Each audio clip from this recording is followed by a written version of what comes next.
Hi guys, in this video, I'll show you how to upload files and folders in Google Drive. First of all, open any type of preferred browser on your PC and search for drive.google.com. After that, sign into your account and you will be redirected to the home page where all of your uploaded data will be present. Now, select the target file from the uploaded data, and once you have got one, click on the three dots icon at its top and a menu will open up.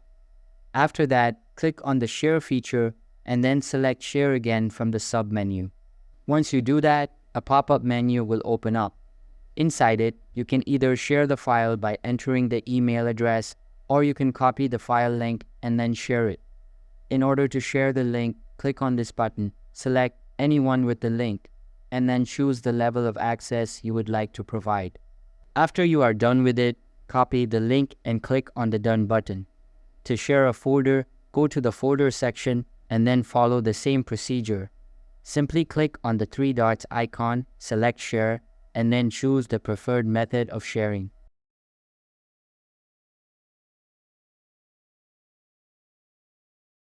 So that's all for this video.